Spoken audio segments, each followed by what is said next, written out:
अस्सलाम वालेकुम। मैं अली असगर ताज। मैंने उम्मीद है मेरे सब दोस्त खैर वफीयत दे नाल होणगे। प्यारे दोस्तों, जिवें कि तुहानूं पता है कि पाकिस्तान दे विच हर साल अगर हर साल ना आवे तो 2 सालों बाद या 3 सालों बाद ऐसा सैलाब आंदा है, ऐसा सैलाब आंदा है कि हर चीज़ नूं रोड़ के लै जांदा है।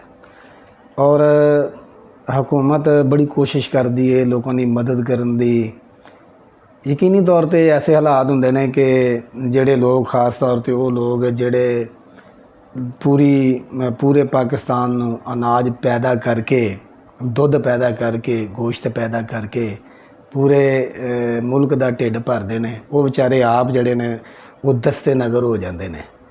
वेखो, जदों किसी दा माल डंगर रुड़ जाए, किसी दा खेत खलियान उजड़ जाए, जदों किसी दा घर रुड़ जाए, तुसी इस चीज़ का अंदाज़ा ला लो कि बंदा वो किड्डा मजबूर होएगा। सैलाब एडी खतरनाक चीज़ है कि हुकूमत भावें जिन्नी भी कोशिश कर लवे। जिस वेले मरीम नवाज साहिबा की हुकूमत दे विच पूरी सैलाब आया ना, जिहड़ा पिछला सैलाब लंघ के गया है 2022 में या 2023 यकीनी तौर पर मेरा 22 की गल है। उस वेले तकरीबन अद्धे पाकिस्तान दे विच सैलाब आया सी और पाकिस्तान पंजाब दे जिहड़े हुकूमत और उन्होंने जिहड़े वज़रा ने और जिहड़ी इंतज़ामिया ने उन्होंने सरतोड़ कोशिश की और हर तरह का नुकसान पूरा करने की कोशिश की है। लेकिन उस दे बावजूद ये जिहड़े नुकसान होंदे ने ना, ये कभी भी पूरे नहीं होंदे। अगर मिसाल के तौर पर किसी का एक फर्द, एक जी, 2 जी, 4 जी या 6 जी मकान डिगदा वो थले आ जाते हैं या सैलाब भी नज़र हो जाते हैं, माल डंगर रुड़ जाता है, वो कभी भी जिहड़ा बंदा चला जाता है ना, वो जो मर्जी कर लो, नुकसान कभी भी किसी भी सूरत में पूरा नहीं हो सकता। कुछ आलमी अदारे ने उन्हों दी एक रिपोर्ट है वो मेरी नज़र दे अगों गुजरी तो मैं मेरा दिल किया कि मैं वो उत्ते जिहड़ा ना वो बनावां, एक व्लॉग बनावां, थोड़ी बहुती उहदे उत्ते मैं गल करन दी कोशिश करां। क्योंकि जिहड़ा तुहाडा मीडिया हुंदा है ना, यह कहंदे ने कि ये तुहाडीआं अखां भी, किसी भी हुकूमत दीआं अखां भी हुंदियां ने और कान भी हुंदे ने। और अगर वेख्या जाए ना तो पाकिस्तानी जिन्ना मीडिया है ना, नैशनल मीडिया होवे या जिहड़ा तुहाडा सोशल मीडिया है, इहदा मीडिया होवे, इहो ਜਿਹੇ ਜਿਹੜੇ मसाइल ने ना बहुत घट उन्हां दे उत्ते ना गलबात हुंदी है।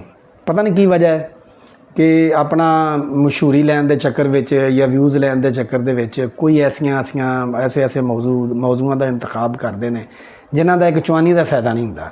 मैं जिहड़ी एक मेरे सामने जिहड़े एक रिपोर्ट पई है आलमी अदारे दी, उन्होंने जिहड़ियां अहम तजावीज़ ने ना वो दित्तियां ने पाकिस्तान की हुकूमत नूं।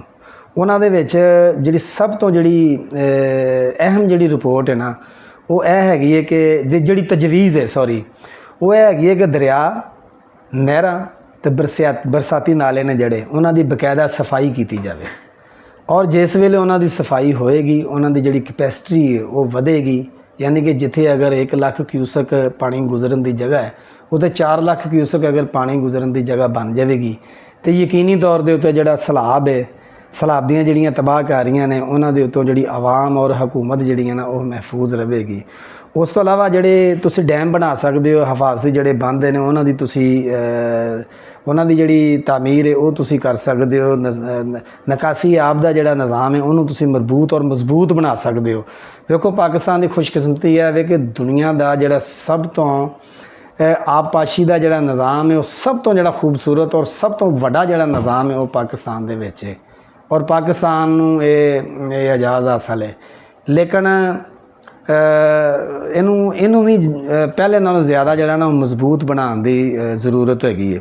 और तीसरी जिहड़ी तजवीज़ दी है ना आलमी अदारे ने, वो ये दी है कि जिहड़े सैलाबी इलाके ने ना उन्हां दे विच जिहड़ी गैर कानूनी जिहड़ी तामीरात है ना, मिसाल के तौर पर तुसीं नहरां ते कब्जा कर लैंदे हो, तुसीं दरियावां ते कब्जा कर लैंदे हो, जिहड़ियां तुहाडीआं आबी गुज़रगाहां ने, तुसी ओदी जिहड़ी ज़मीन है उहदे ते कब्जा करके तुसी मुख्तलिफ किस्म दीयां जिहड़ियां इमारतां ने वो तुसी तामीर कर दिंदे हो। और जिहड़ी पानी की जिहड़ी गुज़रगाह हुंदी वो पहले नालों सुंगड़ जाती है, उहदी कैपेसिटी घट जाती है और वो भी एक सैलाब का जिहड़ा ना सैलाब का मौजब बनती है। और देहाती इलाकों दे विच या शहरी इलाकों दे विच एक तजवीज़ ये भी दी है कि तुसी जिहड़ियां रेस्क्यू टीमां ने वो भी तश्कील दित्तियां जान कि इस जिहड़े हिफाजती इंतजामात ने इन्हां दे करन दे बावजूद ਅਗਰ ਸੈਲਾਬ ਆ ਜਾਂਦਾ ਹੈ ਤੇ ਤੁਸੀਂ ਇੱਕ ਇਹੋ ਜਿਹਾ ਮਜ਼ਬੂਤ ਸਿਸਟਮ ਬਣਾਇਆ ਹੋਵੇ, ਅਲਾਰਮਿੰਗ ਸਿਸਟਮ ਬਣਾਇਆ ਹੋਵੇ ਕਿ ਜਿਹੜਾ ਸੈਲਾਬ ਆਉਣ ਤੋਂ ਪਹਿਲਾਂ ਲੋਕਾਂ ਨੂੰ ਇਹ ਦੱਸ ਦੇਵੇ ਕਿ ਸੈਲਾਬ ਦਾ ਜਿਹੜਾ ਖਤਰਾ ਹੈ ਉਹ ਪੈਦਾ ਹੋ ਗਿਆ, 2 ਦਿਨ ਦੇ ਵਿੱਚ, 4 ਦਿਨ ਦੇ ਵਿੱਚ ਜਾਂ 6 ਦਿਨ ਦੇ ਵਿੱਚ ਸੈਲਾਬ ਆ ਸਕਦਾ ਹੈ, ਔਰ ਜਿਹੜਾ ਤੁਹਾਡੀ ਕੀਮਤੀ ਅਮਲਾਕ ਨੇ ਉਹਨਾਂ ਨੂੰ ਤੁਸੀਂ ਦੂਸਰੀ ਜਗ੍ਹਾ 'ਤੇ ਸ਼ਿਫਟ ਕਰ ਸਕਦੇ ਹੋ। ਤੇ ਜੇ ਅਗਰ ਅਲਾਰਮਿੰਗ ਸਿਸਟਮ ਅਗਰ ਨਹੀਂ ਹੋਏਗਾ, ਅਚਾਨਕ ਸੈਲਾਬ ਆ ਜਾਏਗਾ, ਫਿਰ ਲੋਕ ਵੀ ਜਿਹੜੇ ਨੇ ਉਹ ਵਿਚਾਰੇ ਆਪਣੀ ਜਾਨ ਤੋਂ ਹੱਥ ਧੋ ਬੈਠਣਗੇ, ਔਰ ਜਿਹੜੇ ਜਾਨਵਰ ਉਹ ਵੀ ਰੁੜ ਜਾਣਗੇ, ਔਰ ਜਿਹੜੀਆਂ ਫਸਲਾਂ ਨੇ ਉਹ ਵੀ ਤਬਾਹ ਹੋ ਜਾਣਗੀਆਂ। ਮੈਂ ਸਮਝਦਾ ਵਾਂ ਕਿ ਇਹ ਜਿਹੜੀਆਂ ਤਜਾਵੀਜ਼ ਨੇ ਨਾ ਆਲਮੀ ਅਦਾਰਿਆਂ ਦੀਆਂ, ਇੰਤਹਾਈ ਗੌਰ ਤਲਬ ਨੇ, ਔਰ ਜਿਹੜੀ ਸਭ ਤੋਂ ਜਿਹੜੀ ਇਹਦੇ ਵਿੱਚ ਅਹਿਮ ਤਜਵੀਜ਼ ਹੈ ਨਾ, ਉਹ 2 ਤਜਵੀਜ਼ਾਂ ਜਿਨ੍ਹਾਂ ਨੂੰ ਮੈਂ ਸਮਝਦਾ ਵਾਂ। ਇੱਕ, ਦਰਿਆ, ਨਹਿਰਾਂ, ਬਰਸਾਤੀ ਨਾਲੇ, ਇਹਨਾਂ ਦੀ ਬਕਾਇਦਾ ਸਫਾਈ ਹੋਣੀ ਚਾਹੀਦੀ ਹੈ। ਮੇਰਾ ਨਹੀਂ ਖਿਆਲ ਹੈਗਾ ਕਿ ਭਲ ਸਫਾਈ ਦਾ ਜਿਹੜਾ ਨਿਜ਼ਾਮ ਹੈ, ਜਿਹੜਾ ਕਿਸੇ ਕਦੀ ਚੱਲਦਾ ਹੁੰਦਾ ਸੀ, ਅਰਸਾ ਦਰਾਜ਼ ਤੋਂ ਉਹਦੀ ਤਾਂ ਬਾਜ਼ਗਸ਼ ਸੁਣੀ ਨਹੀਂ ਗਈ ਕਿ ਭਲ ਸਫਾਈ ਦੀ ਜਿਹੜੀ ਮੁਹਿੰਮ ਹੈ ਉਹ ਵੀ ਦੁਬਾਰਾ ਸ਼ੁਰੂ ਹੋਈ ਹੈ ਜਾਂ ਨਹੀਂ ਹੋਈ।